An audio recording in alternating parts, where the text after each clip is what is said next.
G'day. It's time to down your unders. Review and dissection of content from some of the sharpest minds in the game. Hosted by Adam Camilleri. Art of War. Down Under.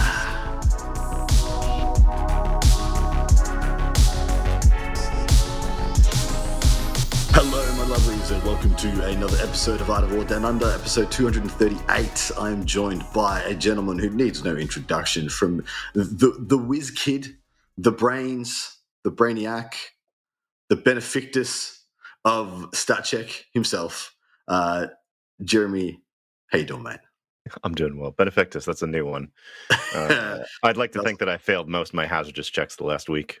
Nice. I was going to go to the Doom of Malantire himself, but no, Benefactus is not there. Benefactus is more in the collective consciousness. I have a fear the Doom of Malantire would go over so many kids' heads. Definitely go over the kids' heads, that's for sure. Yeah, can't go over the kids' heads. So we are recording the 15th Stats Ladder update, capturing everything and where we're up to since the March balanced data slate. So this is kind of going to be capturing the runoff from Grotmas, the runoff from the slate, and the runoff from Dakar, essentially. But because this is going to be such a pivotal point kind of in the lexicon of the time stream, and because it's been literally 19 weeks since I did one of these, I felt like it was about freaking time. How are the stats turning along, brother? How's old StatCheck doing? How's your bean counting? It's been going well. At this point, we've been kind of taking things a little bit lighter lately. Cliff has been super busy with keeping the U.S. educational system from imploding. Anthony's been busy moving house. Innes has been busy traveling all over the world. Nathan started a new job. I started a new job. So we've all been kind of laying low on the stats front, but a lot of what we've set up so far runs itself now. So it's kind of great. Nice. Well done. You definitely worked hard enough for it. Of course, there's going to be two parts to this podcast. You can find that other part over at Art of War Down Under over on Patreon. Hopefully you'll join us there, where we're going to be answering some Patreon questions and talking about factions and mixings and musings and what we think is going to come out on top with all the latest changes, that, of course, being the big, hefty Dakar nerf. Is it just going to be Eldari all day, every day? Or what's going to be the best stuff in teams events? Seeing as, people have cottoned onto the fact that Eldari is quite pinnable in teams, so it's actually quite an interesting discussion. And of course, Jeremy is a member of Team Canada for WTC. I'm not sure if you're coaching or playing this year. I'm actually not involved this year. I'm taking a year off. Dang. Good for you, mate. Good for you. It's a long burn. It is. And after the last 3 years, I had aspirations for leadership. The team decided that they wanted someone else, and I took that as an opportunity to step back and kind of just think about things for a little while. Totally fair. Focus on other things, mainly my local community. So it's been great doing that. Fair enough. And well done to you for using that as an opportunity rather than as a reason to get your head down. Show some moral fiber. So here we are. We're going to tell you where we left off 19 weeks ago in the days of yore, hallowed antiquity, all that jazz. And of course, we've got F tier, D tier, C tier, B tier, A tier, and S tier. But we're going to be talking a bunch of different acronyms here. We have TWIP, we have overrep, we have a couple of things we need to explain at the start of every one of these episodes. So, Jeremy, take it away. Yeah, for sure. So, TWIP is something that Peter, the Falcon Colissimo, one of the old heads and one of the OG stat boys, had developed. But we still use it to this day. But TWIP is basically a measure of how often a faction ends up in the 4-0 run. So basically, the TWIP stands for tournaments in winning position. So the idea behind this is, as you're kind of going along, if you start an event 4-0 and it's a 5-round event, you're in the running to win the event. So you're in a winning position. And so it's a ratio, so a measure of how often players that are running a certain faction end up in that position, as opposed to how many players total there are running that faction overall. So generally speaking, a TWIP above 1 is good. And then we have seen in the past TWIPs in the 3, 4, 5 range. And that's usually when there's a problem with an army. Yeah, and TWIP is the I think it's the major data point, right? Like that's the thing we look at for the purposes of balance, right? That's the one key indicator. KPI. It's been the one that's been the easiest to follow over the last while, because it's something that kind of stayed consistent. The other one that we look at, which is very similar to this, is overrep. Overrep is very similar. It ends up being a very similar result. It's just a measure of how often an army ends up in the top fours of events as opposed to its total player population. So the two are kind of both used. I look at Overrep a little bit more often, but TWIP is still something that's, we look at. TWIP also helps to correct for larger events. Because top fours, if you're top four at LVO versus top four at your local GT, there's a big difference in what that means. Yeah, exactly right. Whereas TWIP captures that and kind of goes, okay, if you have 100 people in an event, after 4 rounds, you're going to end up with 12 of them, roughly. Yeah. 6 of them that are going to be 4-0. And those 6 people are going to be, the ones that we're really paying attention to. Or, if you have a 32-player event, after 4 rounds, you're only going to have 2 people that are 4-0. Yeah. I do like Overrep, though. Overrep's like the easy single number you can look at to see how your faction is doing. Like, it's the easy single, like, yeah, that's the one number. I remember that one. I know exactly where I stand in, like, the wider community. But let us kick it off with where we left off. Now, we have been giving out awards now to different armies, and I'll read them out as we go through them. So in F tier, in mighty F tier, we had Imperial Agents. They were new kids on the block when we did this last time. I think they were probably less than 2 months old when we did this about 4 months ago. Then in D tier, we have Adeptus Mechanicus, Grey Knights, Black Templars, who won the Furthest Fallen award because they went from A tier down to D tier. And then we had Adeptus Astartes, Vanilla Adeptus Astartes. So we did this before the +1 to wound came in on Oath and all the other shebang.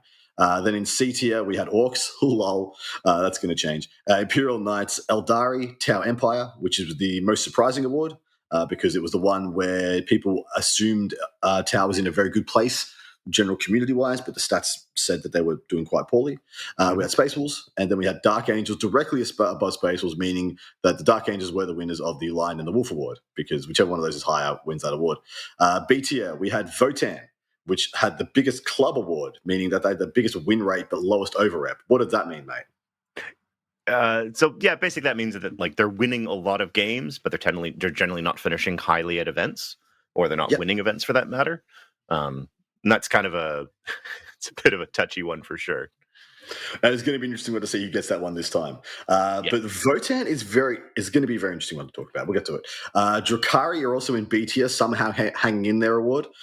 Chaos Knights is the perfectly balanced award because they're like dead middle on stats, like 50% all across the board.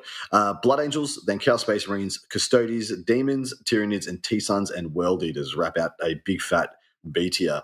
A tier was Necrons with the Why Won't You Just Die award. Then we had Sisters, Death Guard, and Astra Militarum in A tier. And then S tier was only one, and it was Gene Stealer Cults, because there was literally 2 players in the world, maybe 3 players in the world, and they were propping up those numbers horrendously. So interested to see where they are now. Any comments on that, mate, or you want to just jump straight into where we're headed to? Yeah, in terms of the previous tier list, I don't think we were that far off stats-wise, but so much has changed since then. And so much was so much changed in the time since then without actually looking like balance changes or anything like that. And we often talk about the meta adapting, and there definitely has been a good chunk of that. One of the things that we'll talk about is when we're going through like the actual rankings here is Eldari, particularly Ynnari, and how they had kind of been skating by for a little while.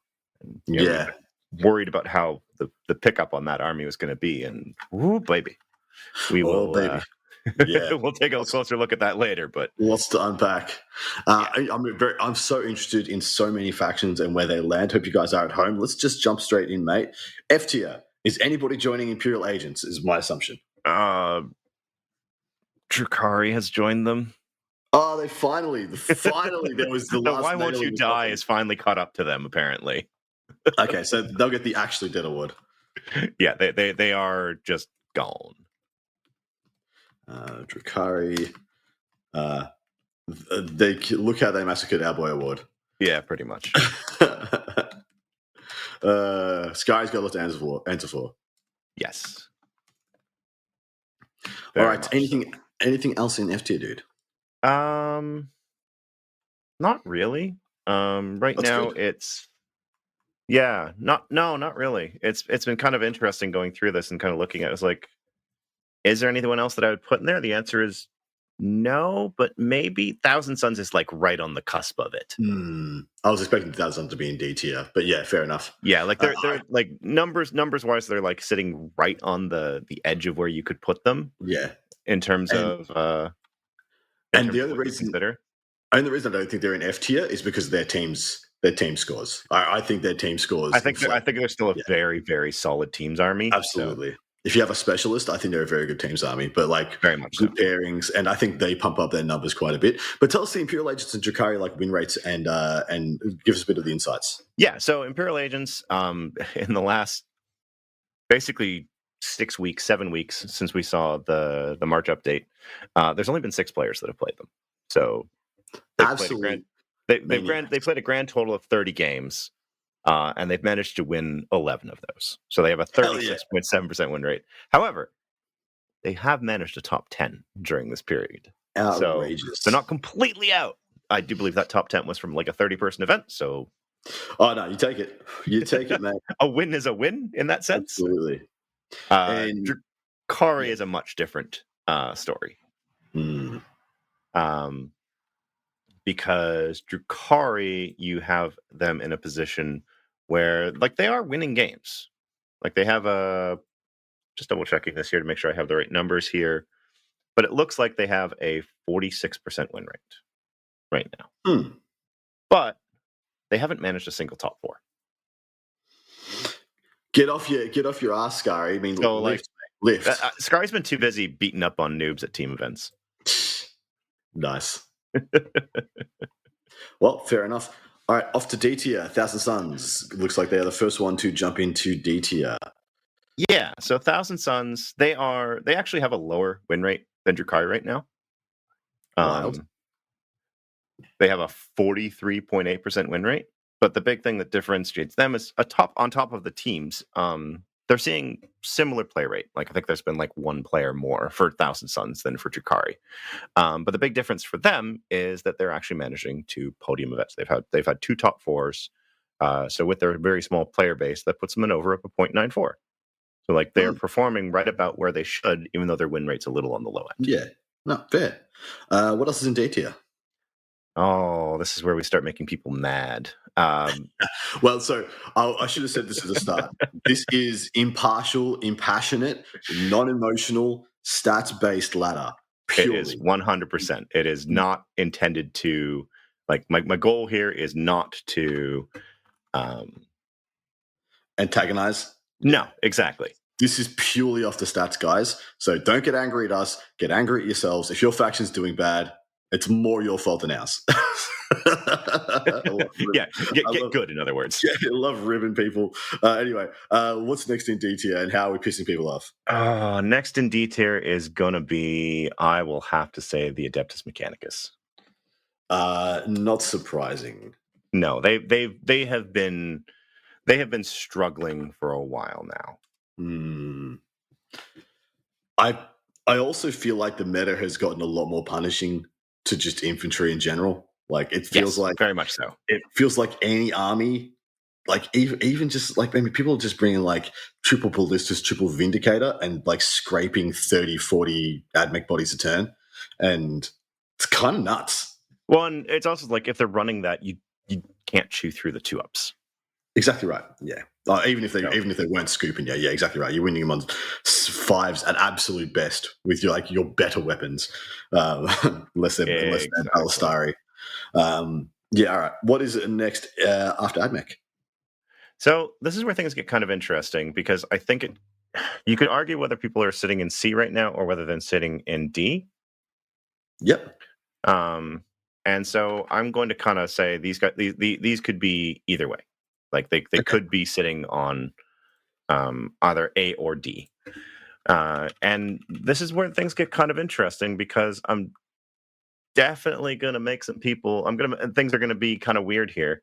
And I'm going to put Death Guard down here. Ooh, that is very surprising. That is super surprising. They're going to get the award of weaker, like, is it the weakened than you think award, or is it what was it last time?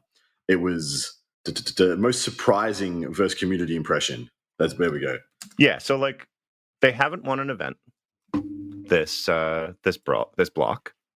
They have a 47.2% win rate. Okay. And they have a 0.42 over-rep. Like they're sitting pretty weak. Wow. Like if you compare them to the others that we've put in here, which is going to be things like, so right now we put Drakari and Imperial Agents in F. Yeah. We've so far talked about Thousand Suns and AdMech in D. Mm-hmm. And then the others that I'm going to put in here, you're not going to be too surprised by. Yeah, are we still putting in D or are we into C? I think we're still in D.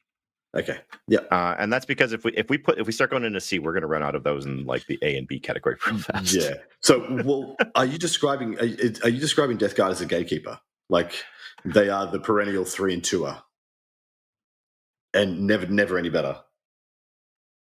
Yeah, I'd say so. That's a bit of a rough trot. Sorry to hear. Despite that, I think Death Guard's really good. Yeah. No, I agree. Yeah, I think Death Guard's really good. Okay, very, very interesting. All right, what's next? All right, so we've got Death Guard. Tau.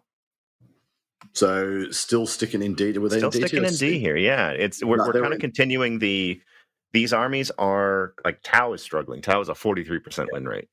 The only reason I didn't put them in F is that they've managed some element of yeah. Well, they were in C tier previously, so they're declining still. Yeah, they've managed to at least do something. Yeah, like 2 new detachments didn't change anything for Tau. Correct. And yes, and we've had 2 slates. We've had 2 slates since we did this last. And yeah, They've had a new detachment. Yeah, well, they got a Grotmas and they got the one with the slate. Mm-hmm. And yeah, they just seem to have not changed the needle, not pushed the needle at all. That's a bit sad. I think it just demonstrates that they have a trash army rule. They kind of do. They do. They straight up do. They straight have they're an army that's kind of costed around being ballistic skill 3, but then having to go through so many extra steps to do that, and then every single one of their detachments revolves around let's do something extra with this. Yeah, correct. And you're doing something extra starting from a weak baseline. So, correct. I mean, there are detachments that are like, I mean, was it freaking a Shatterstar? Star Shatter? It's just +1 to hit if you're on an objective. Why don't you just give them that crap? Like, why do they have to go through all the T's and C's of this guy's going to spot for this guy? And like, for this when you combine it with marker lights, the ability to ignore cover, all that's really solid. But there's so many other armies that just kind of get that for a war gear ability. Or a CP, or yeah. All right. Every single time I look at the cost of something in Tau, I go, well, no, I also have to add a unit of stealth suits for it to be worth it. Everything is Pathfinders or something else, where it's just like, so just add 60, 70 points to most of their good shooting units. Yeah. And then you get their realistic cost. And that is my issue, right? Because they're costed like they're good enough as they are. Like, I got to tell you, a Riptide without support is a terrible model for the points. A Riptide with all the support is... The 2-up, 4-up is kind of nice. That's it, though. That's all it's got going for it. Yeah, it's stats there rather than actual like output. Yeah, like, and I mean, you're only a shooting army. You know, rampages if you can make them work adjacent. Like if you can make them work, they're quite good. But yeah. I mean, you think about what a Lehman Russ does versus Anyway, we're into the weeds now. I agree. What else is in D tier? All right, I've got 2 more in, or 3 more in here, actually. Man, D is kind of a bit sad right now. Yeah. Blood Angels. What? So what? This is part of the problem, and this is something that we're going to kind of see. I've put a lot of people into D tier right now, and part of what's come out of here is you kind of have this very top-heavy meta where a handful of armies are really dominating. And over the last, we're looking at 50-odd events, and there's just some armies that just haven't been able to convert. Well, because what is really interesting is, I don't know if you agree with this, I think Blood Angels, like MSU Blood Angels, is extremely good into the best armies in the game, but then kind of have a bunch of struggles into the middle of the pack. Yep. And it's really surprising to me that they can't break through that middle scrum of like mostly other Astartes variants, like CSM, other Space Marines, stuff like that. Even Tyranids hold them down quite effectively at times. And yeah, they just can't like break through that ceiling to get to those top games because they smashed. Like they were people were talking about them being like literally the only faction that had a chance versus DACA, and they're also a Ynnari smashing machine. Yep, very much so. Very surprising, very interesting. Oh yeah, so Blood Angels, they have a 47% win rate, which is perfectly respectable. They haven't managed to win an event win, and they're at 0.64 in terms of overrounds. They're getting the "How are you here" award. Yeah, very much so. Where like they shouldn't be there. Question mark and then exclamation point. Even looking at T-Whip, they have a 0.65. Huh. Yeah. Okay. Like their average first loss is 1.7. 2 is where you should be. Yeah, 2. Exactly right. Yeah. All right. What is next in D tier? All right. After that, we are we're gonna pull ourselves out of D tier now. All right. These guys I wanted to put down there, but they kind of flip flop back and forth. And they have a positive overrep. They have overrep over 1, so I couldn't, in good conscience, put them there. And this is our buddies. This is the definitely not dead Death Watch. 100%. So where their index that came out alongside Grotmas has. We looked at it in January. It's kind of like, well, maybe it's got some play, but we aren't really seeing a lot of people coming back to it. They've started to see people come back to it. 1 LVO, like it's very strong. There are like the issue is it's like Astartes Custodes. You have like here are my 4 actual units and my chaff and my support pieces. And huh? Now, the interesting thing about Death Watch, and this is where kind of you start to see a bit of that kind of divergence between stats, is they have a 1.05 overrep. They have a 46.6% win rate. So notably, they do have a lower win rate than Blood Angels, but they've managed, for their kind of size, they've managed to, do a bit better relatively than Blood Angels. But their T-Whip is only 0.7. It's below 1. I will say, like, Blood Angels have sorry, how many players played Blood Angels in this 50 events, and how many players played Death Watch? Because I'm expecting it to be like triple the amount. Yeah, so it was 132 Blood Angels players, and it was 31, so over 4 to 1. So that's not too surprising. And once you get down to the smaller numbers, T-Whip and overrep both kind of can be a little. Yeah, exactly right.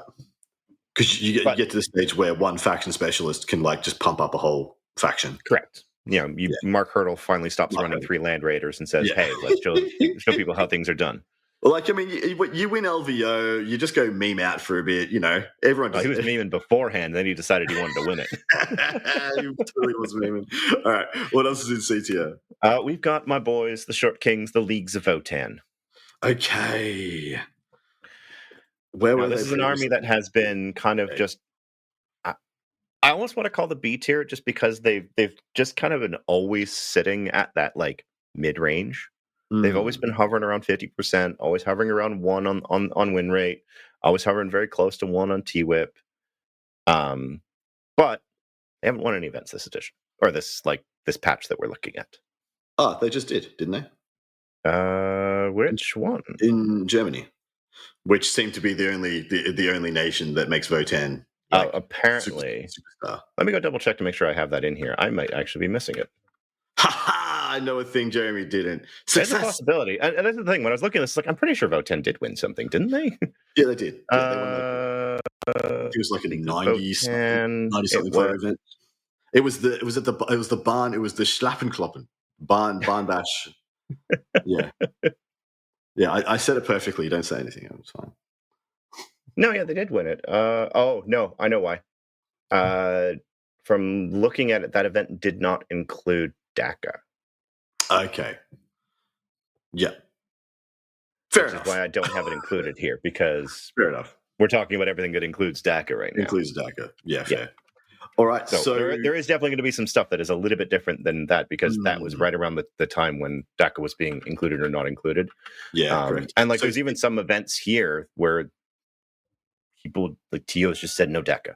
Yeah. There's like 3 of them or 4 big ones in the last couple weeks where people were just like, please no, make it stop. Does that dramatically change them if you add it in? It would. I don't think it would take them from the bottom of C, like the middle of C or top of C at best. Yeah, it puts them into like B-ish. Okay, fair. So people keep that in mind. Which is kind of where I've always placed them. Me too. Well, they were up at the bottom of B. Yeah, they were the bottom of B in the previous. Yeah, and this is the thing. Like they're the quintessential. There's always in B, with the exception of when Tim Schneider's playing them. Yeah. dude's a monster on the Votan. Because if we look at this kind of the snapshot right before DACA came out for Votan, they had won 3 events. Okay. And they had like a 50% win rate. So they've now dropped to 47% and they can't win an event. Their over-rep is still sitting above 1, but before it was coming close to 1.5. So it's definitely something to be said for the more DACA skew, and kind of what I was talking about earlier about things being a little rough for some armies. Yeah. Because I can say right now, Tank Busters love shooting at Sagittars. Oh, dude. Like, that is a horrifying experience. Yeah. Oh, my thing has 9 wounds. You have flat 3 damage, and you can be AP like 4 ignore cover. Yeah. Great. Yeah. Although, like, the bikes like kill everything within range. They do. The problem is the bikes also die back now. Real easy. Like, they can die to an Overwatch, which is terrible. And that's the scary thing, is that you're 24-inch range, they're 24-inch range. You go, I don't want to do this. No. What is after Votan? All right, after Votan, we are looking at Tyranids. Oh, interesting. Huge player base at the moment. Like, I am constantly surprised, especially in the UK. There are just so many Tyranid players out there at the moment. Gonna get the exact number because it's been very interesting seeing this. So Tyranids they make up just over 5% of the meta. So more people are playing them than Necrons or CSM or a lot of other armies. But that does put them at number, I believe, 6, 7 in terms of player count. Wow. Yeah, that's not surprising seeing the numbers. Yeah, fair. So Tyranids are sitting at a 47.2% win rate. We're now getting into this army wins events level of things. So within the more DACA meta, Tyranids have won 3 GTs. Damn. Okay. Well, however, and this is where things get really weird, that puts them at like 5th in terms of event wins. They're tied for 5th. It's not bad. But then with a 47.2% win rate, they're 19th for win rate. Yeah. And then they have a 0.55 over rep. Well, it kind of demonstrates to me that how significant player skill is with that faction. Very much so. So this is one of those things. If you're good and you're good with the army, you'll do well with it. Yeah. Others need not apply. All right. What's after Nids? Space Marines. I lovable little doofuses. Yeah, despite everyone saying Space Marines are S tier, the stats will show, and of course we did take into account that they are still the most played faction, and so that is going to somewhat tank their Space stats. Marines as just Space Marines, because we've split out like Blood Angels, Dark Angels, all that, because they have their unique units and unique attachments to that. Space Marines are actually the 3rd most played faction. Really, Vanilla Astartes. Vanilla Astartes. Really? Because you just assume like Ultras is just every table is like Ultras. But fair, you will run into an Ultra player every event, basically. Yeah. But so they also have won 3 events. They have a similar event win rate to Tyranids, 46.8%, but their over-rep is significantly better, 0.74. Still below 1, which is why I'm shoving them into the C tier. And in terms of like considering everything else, their win rate is slightly lower than Tyranids. They're sitting roughly the same spot that they are right now. Yeah. So our 2 launch factions are both just kind of sitting in C tier and vibing. Vibing. What is after Marines, if anything else is in C? Our last C tier, Chaos Space Marines. There you go. Interesting. That doesn't surprise me, though. I think the game has become very punishing towards power armor.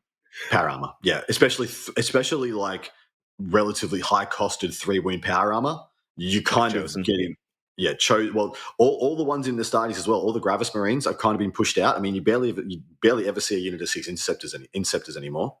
They've been pushed out because everybody's just like AP2, AP3, 3 damage en masse, and you can have that en masse now. And I blame Guard. I straight up blame Guard for pushing them all out. And now they seem to be staying out. Like Dawns just freaking destroy. I do want to point something out because I meant to bring this up for Space Marines. So Space Marines, while they're sitting at, I said it was like a 46.8, there is something very interesting buried in there. Okay. If you take all the Space Marines, shove them together, so this is like Dark Angels, Yep. Space Wolves, all of that. Blood Angels, Templars, Death Watch. Yep. So they are then the largest faction.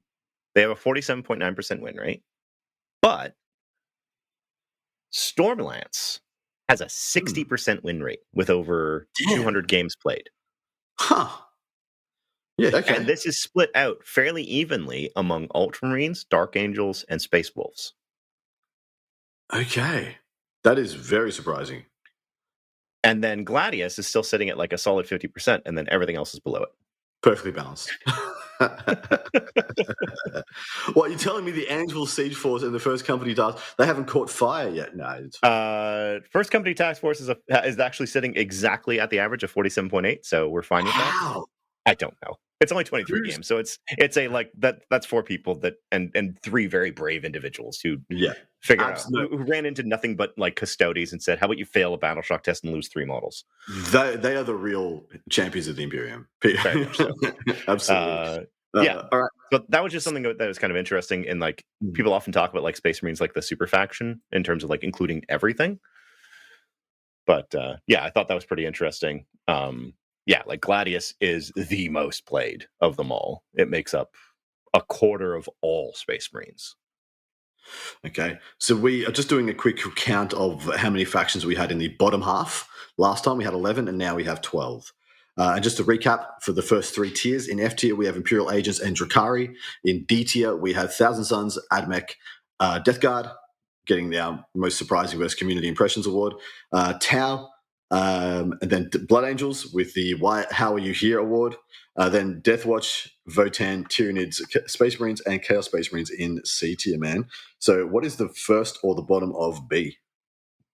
All right, so this is where things get interesting. The bottom of B is Grey Knights. We were talking about these just before the cast went live. Yeah, they're in a... Well, I'm a... So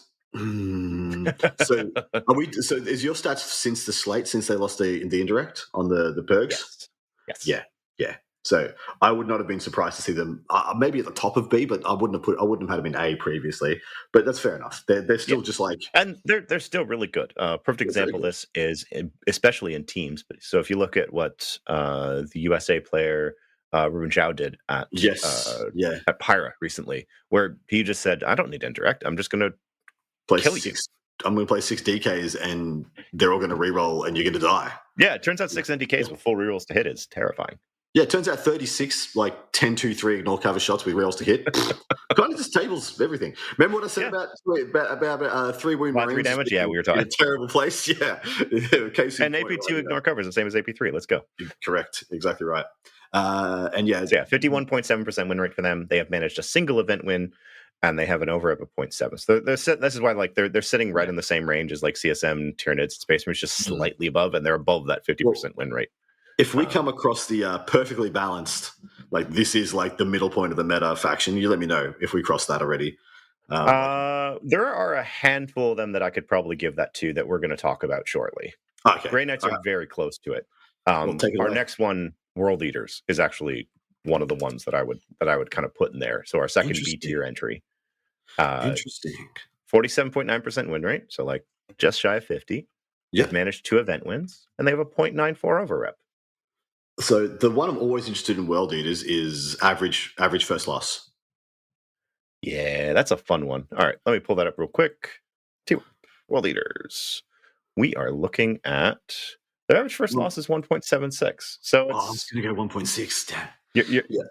Damn. It's fine. It's fine. It's fine. All right, what's after World Eaters? All right. So after World Eaters, Sisters. A literal back from the dead kind of performance. That is literally what they're going to get. They're going to get. Yeah. However, there's a big caveat on this one. Almost no one's playing them. Yeah. Now they have 36 players, so there's more of them than Death Watch players, but that's like a bar you could trip over. I think there's actually more Sisters immolators in Knights list these days than there are Sisters players. Yes, that's fair to say. It is quite fair to say.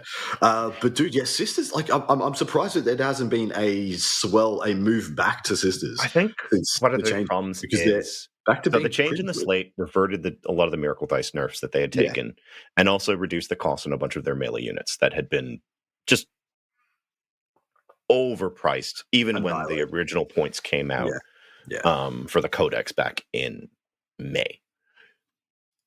And so the changes, they're nice, but it kind of pushes you back to playing Hallowed Martyrs, their index detachment.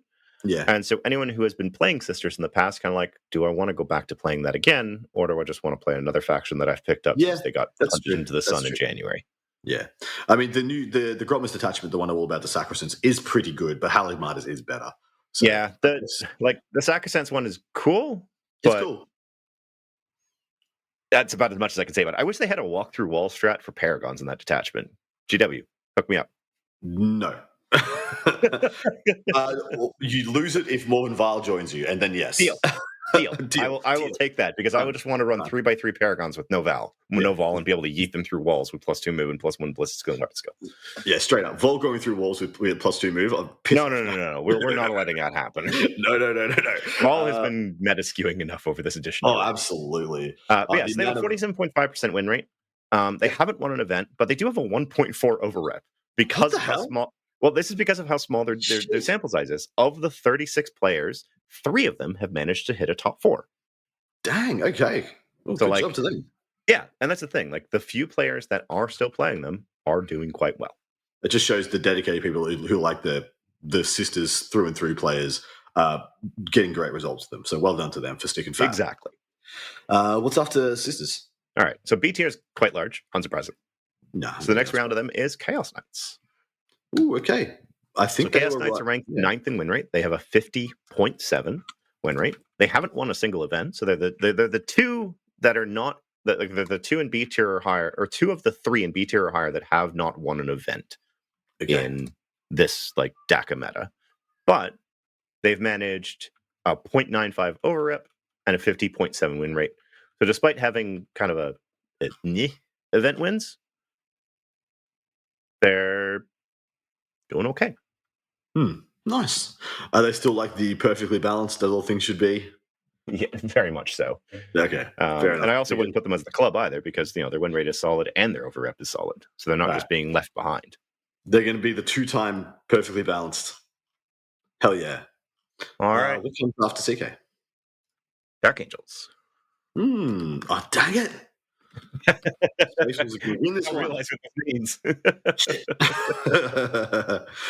Look, Dark Angels are in a very interesting place. I still think they've got they play a very good, perfectly serviceable Gladius. They play a very good Stormlance, and their specific detachments are actually not too bad. Like the Lion's Blade Task Force is fun, but not as good as a Gladius. Like similar to the Angelic Inheritors. It's like a Dark Angel skewed Gladius. Yes, it's very better much so.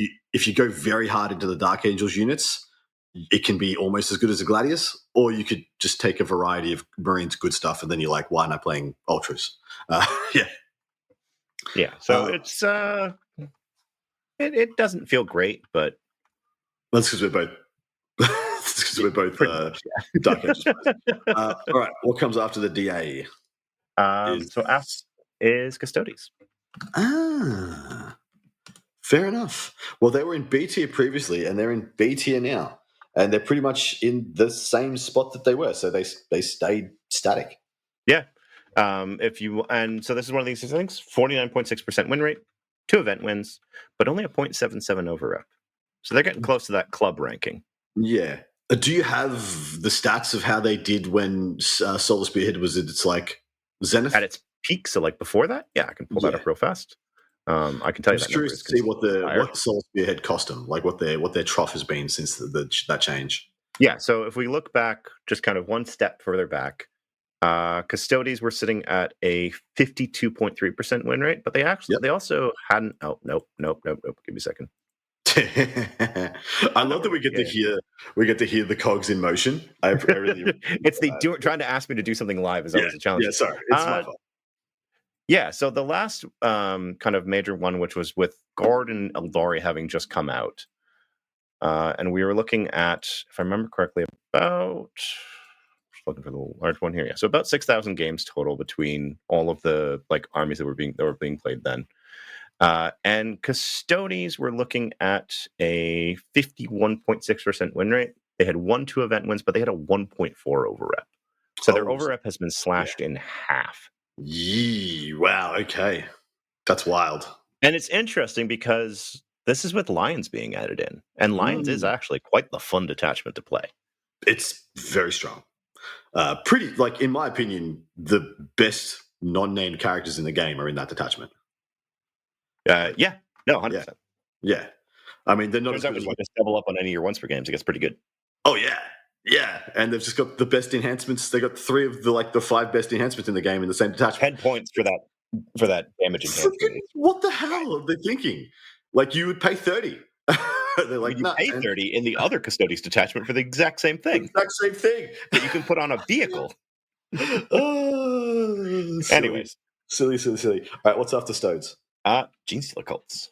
Ooh. Now, this is an interesting one because this one definitely comes with a bit of a caveat to it. Yep. Because Genestealer cults is one of those where one particular detachment of them is doing exceptionally well, and the others are doing much less well. So which detachment? Host of Ascension. Just play 110 neophytes. Just drown them in idiots. Just play 110 neophytes.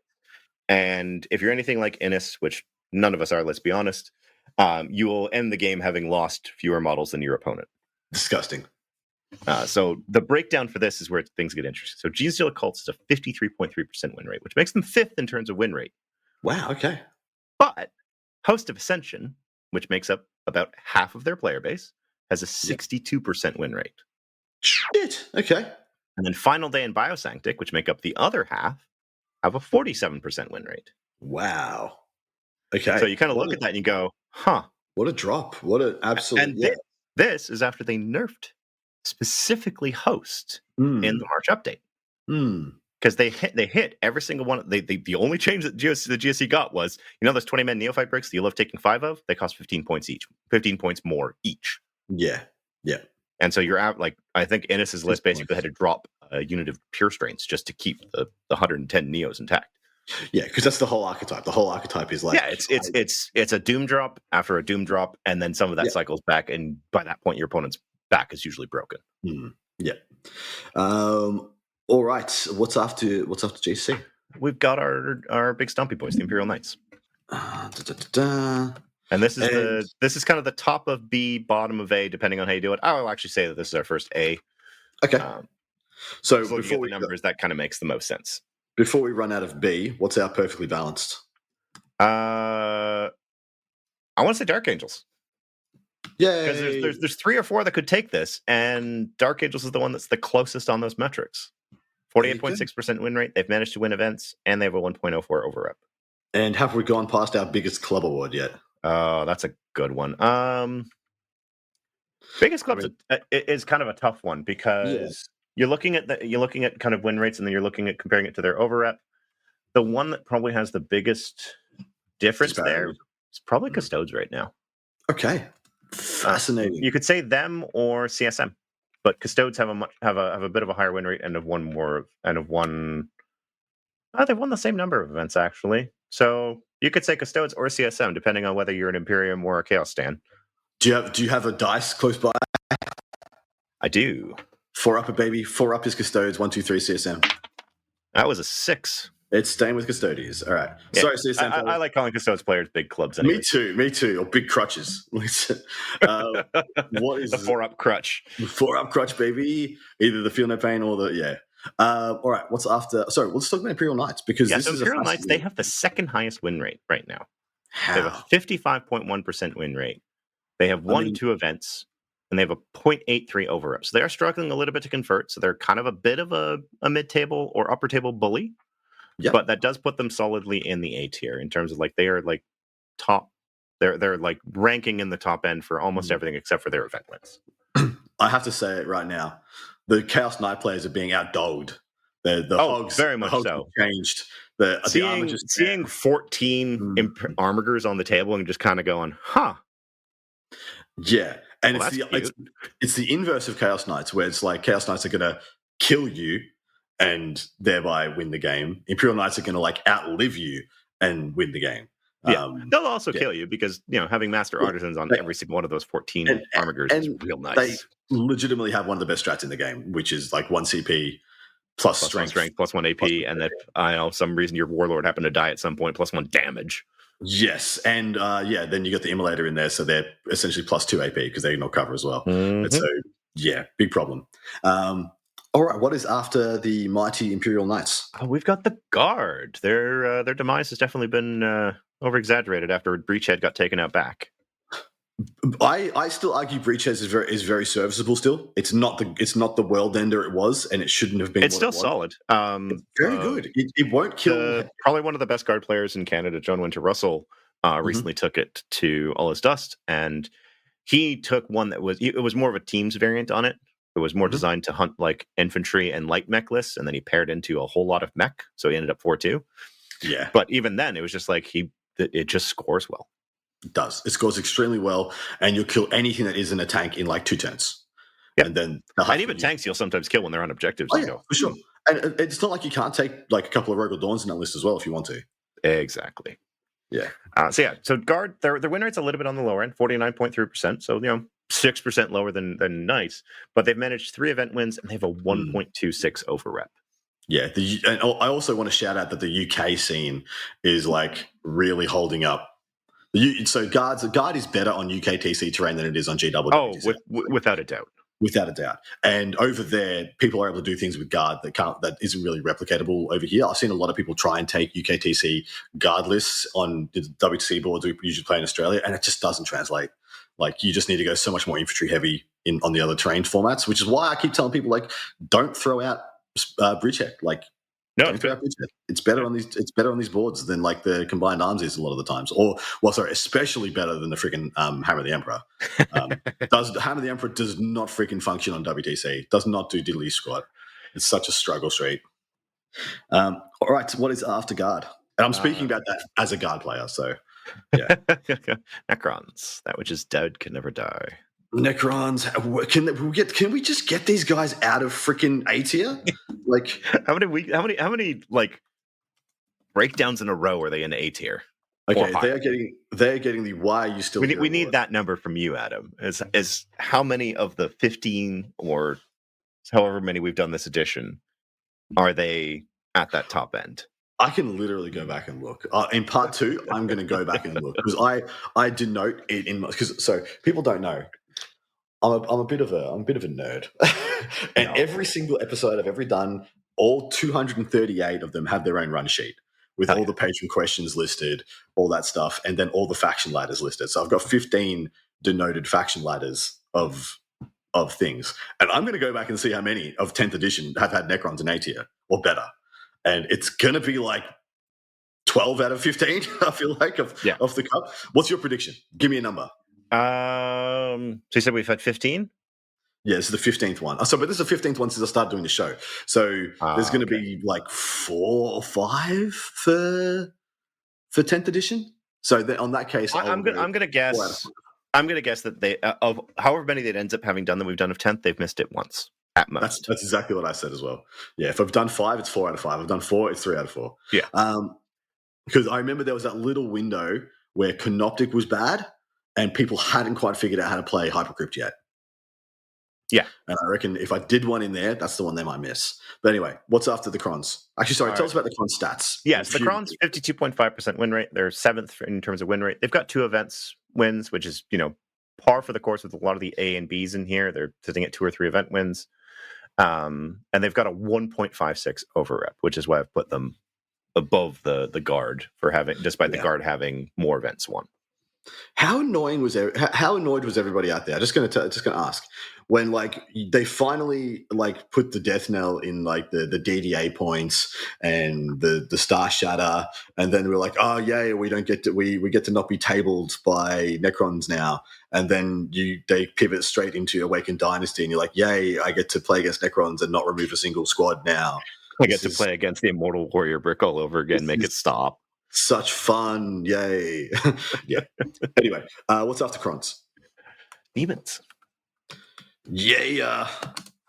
I'm very interested in the demon stats. Very interested. So Tell me more. demons are sixth in terms of win rate, 52.7% are sixth. So they're like just above Necrons. 3 event wins, so higher than Necrons, and a 1.27 overrep, so like just below Necrons. Perfect. Now, let's first talk. Round loss?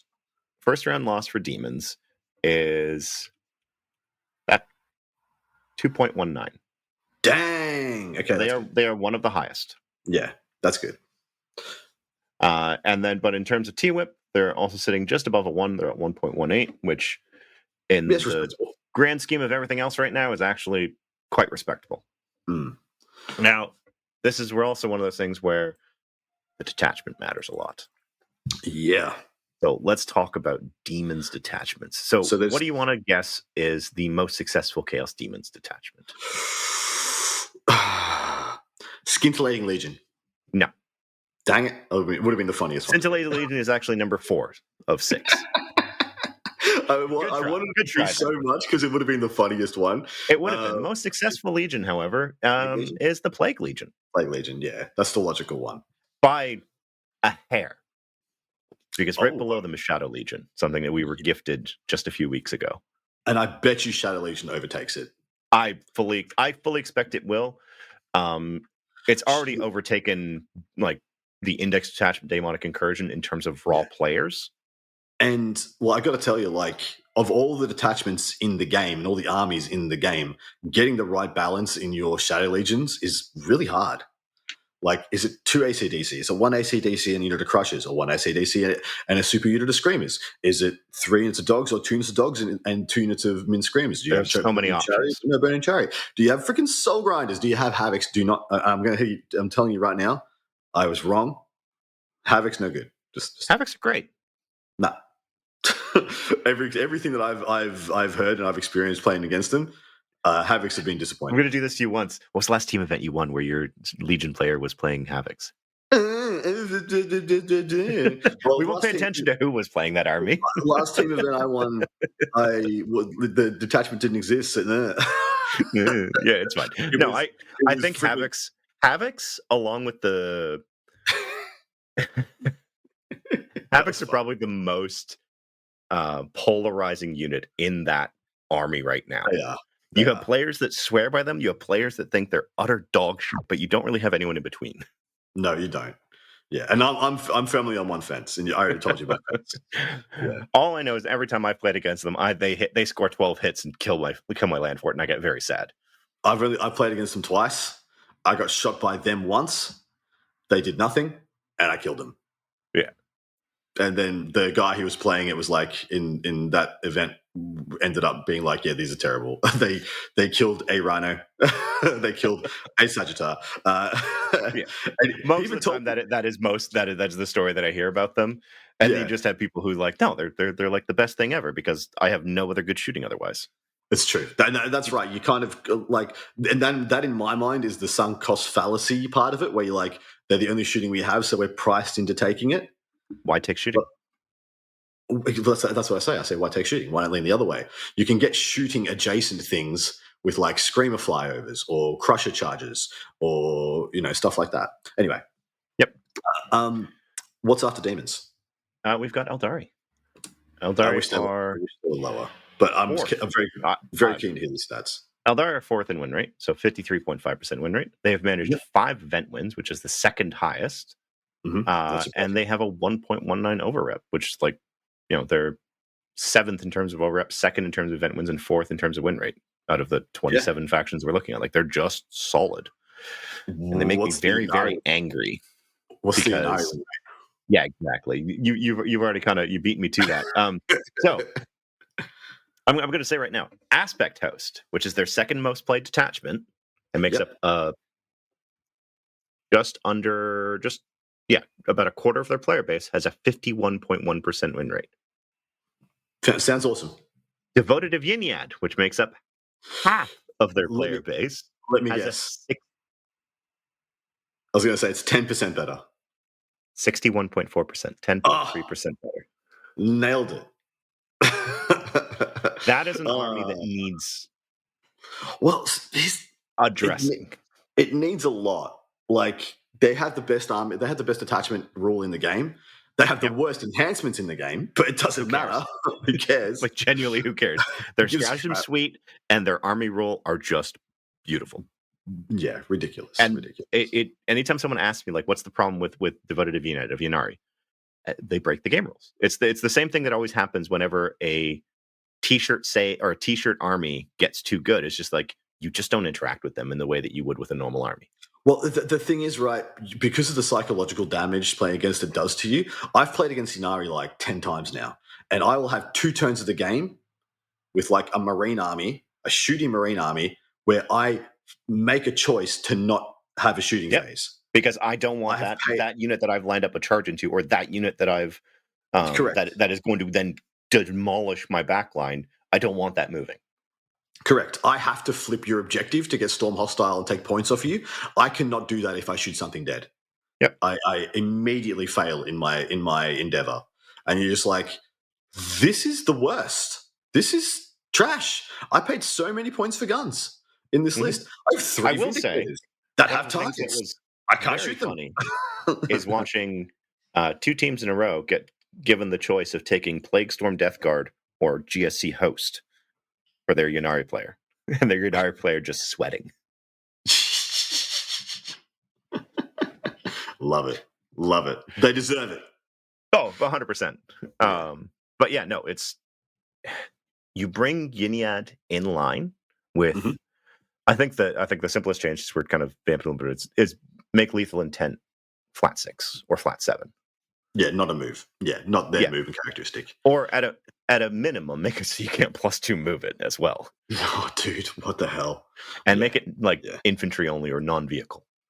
And I would also like to have one of the Fire Dragon rerolls removed. Either the hit, the wound, or the damage. One of them should go. I think those are fine. I think those can stay. No. Eradicators get it. They get it too. Well, then you can pay Eradicator points for them. They do for the equivalent toughness, because remember, Eradicators have 9 wounds. No, they have 6. No. Five Fire Dragons, I argue, is better than 6 Eradicators because of the buffs you can put on them, because of how fast and how far you can threaten with them, and because of the Shrine Token. I argue it is better.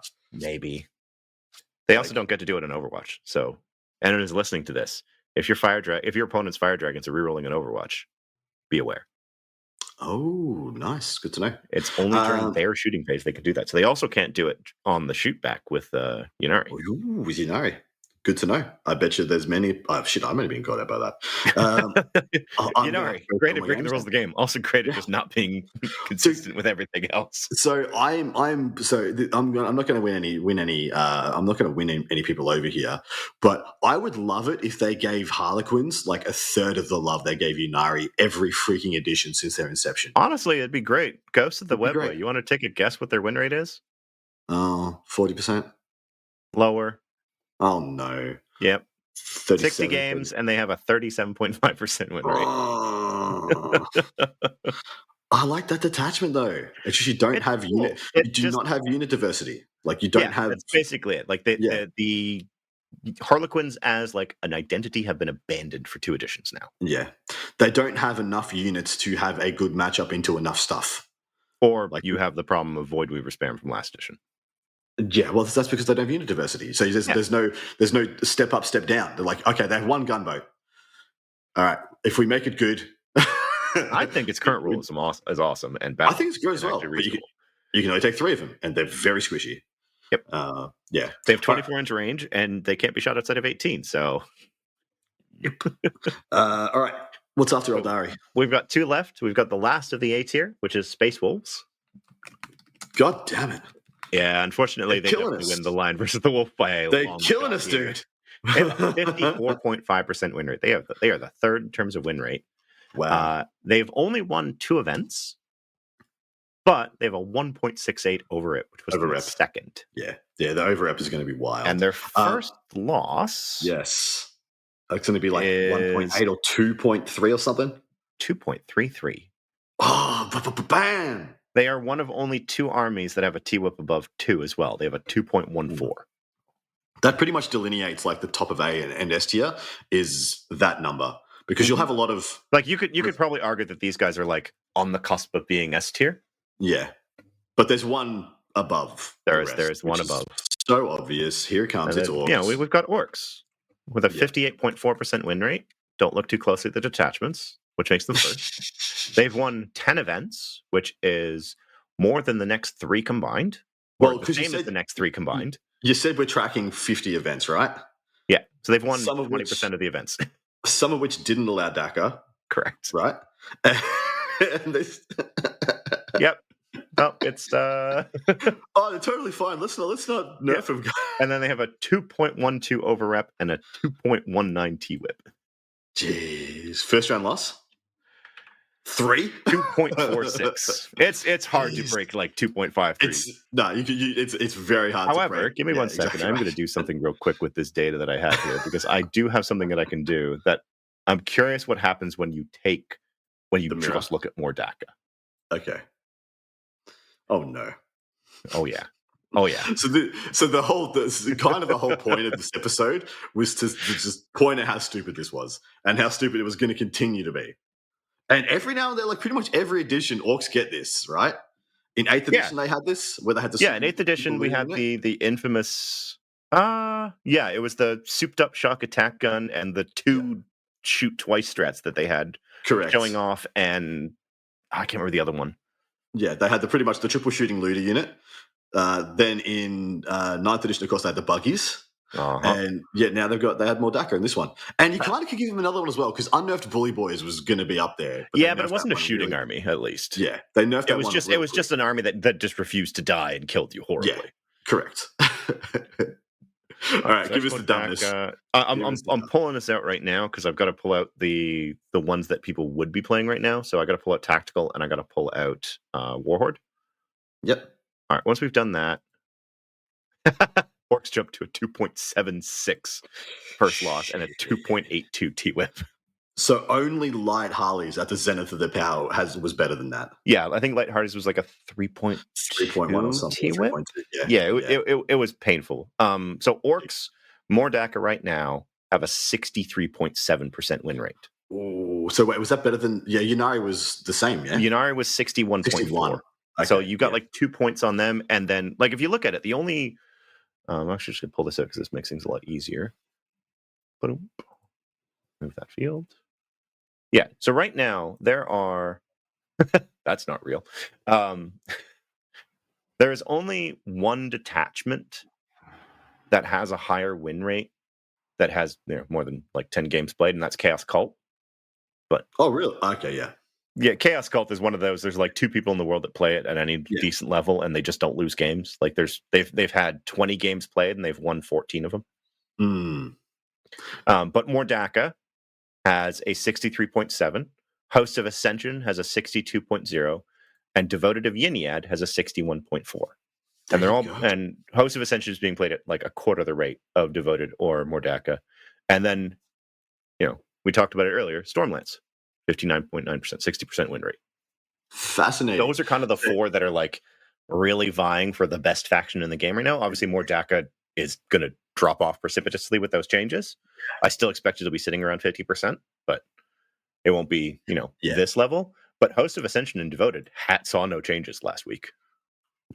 So there's only one more award we need to give. Yes. Which is the furthest fallen award.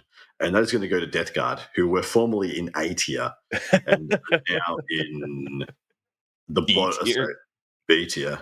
No, they're in D tier now. They're in D tier. They are like second from the bottom of D tier. Oh my god! And that is because like they haven't been able to win events and they haven't been able to podium at events either. Dang. Okay. Hate to hear. Like, I mean, that is just so surprising to me because I rate Death Guard extremely highly. Maybe it's because I'm always thinking about teams, and I think they're like straight up the best defender list in the game at the moment. Oh, I absolutely love them as a defender list. I also love them as an attacker to trap some defenders. Well, that's right. Like, you see what the Deboul in France is doing with them. You're like, he's playing as a defender and 20ing people, and I'm just like. Wait a minute. How are you doing this? So, as an indication here, so right now, Death Guard have a 1.92 first loss and a 0.71 T-whip. If we go back to before DACA, Oh, I see. They had a I see. 2.03 first loss and a 1.12 T-whip. So Daka silver bulleted the crap out of him into D tier. Yep.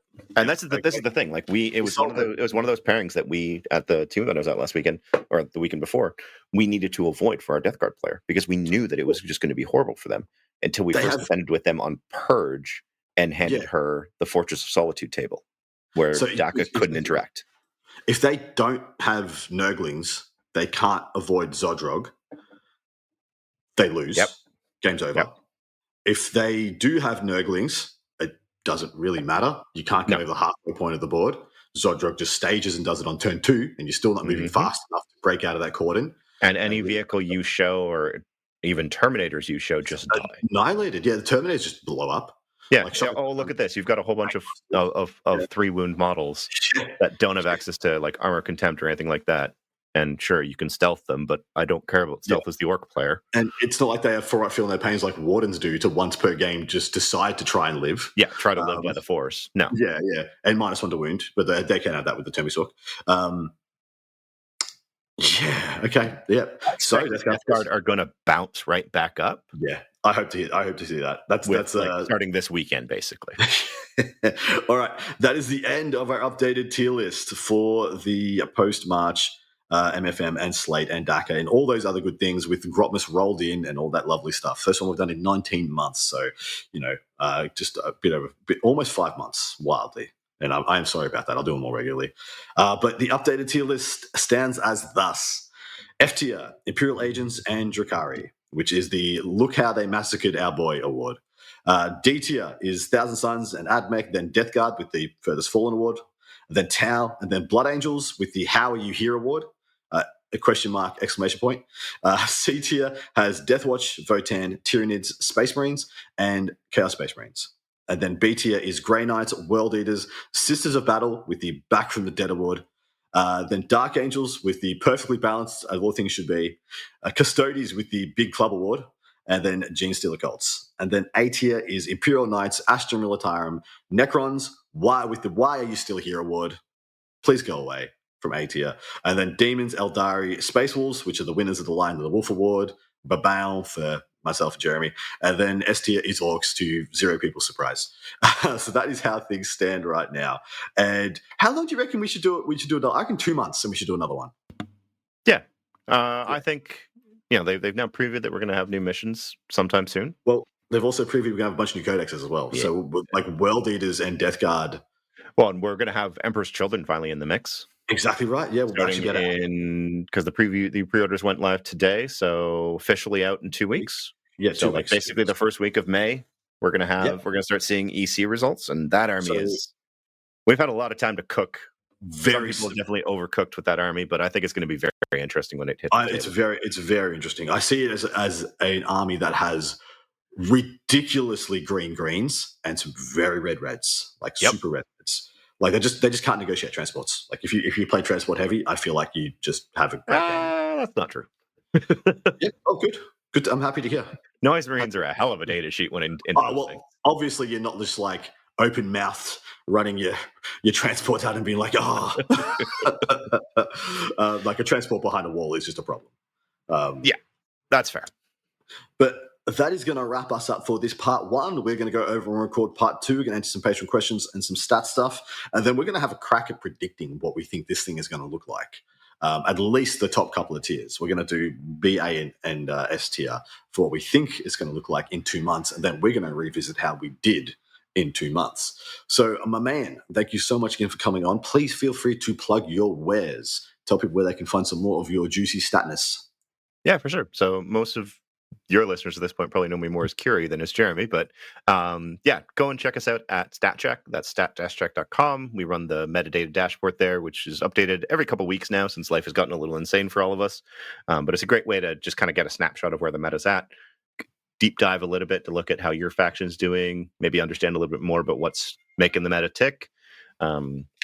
We have a mostly weekly show every Tuesday night, which is then put on podcast feeds. But more than anything else, come on out to the Warhammer Opens, especially the new one that they've added in Edmonton, because I am super happy to see Canada getting some of that attention and us having it open, I will be there, and I will be looking forward to seeing all of you there, and also at the Warhammer Open in Dallas or the Warhammer Open in Tacoma. Well, I have just been informed this week that I will be in Edmonton, so I will see you. I look forward to seeing you there. Not freaking wait. Finally, my home turf. Yeah, baby. I love Canada. All right, take care, everybody. Hope to catch you on the other side. Look after each other, and talk to you later.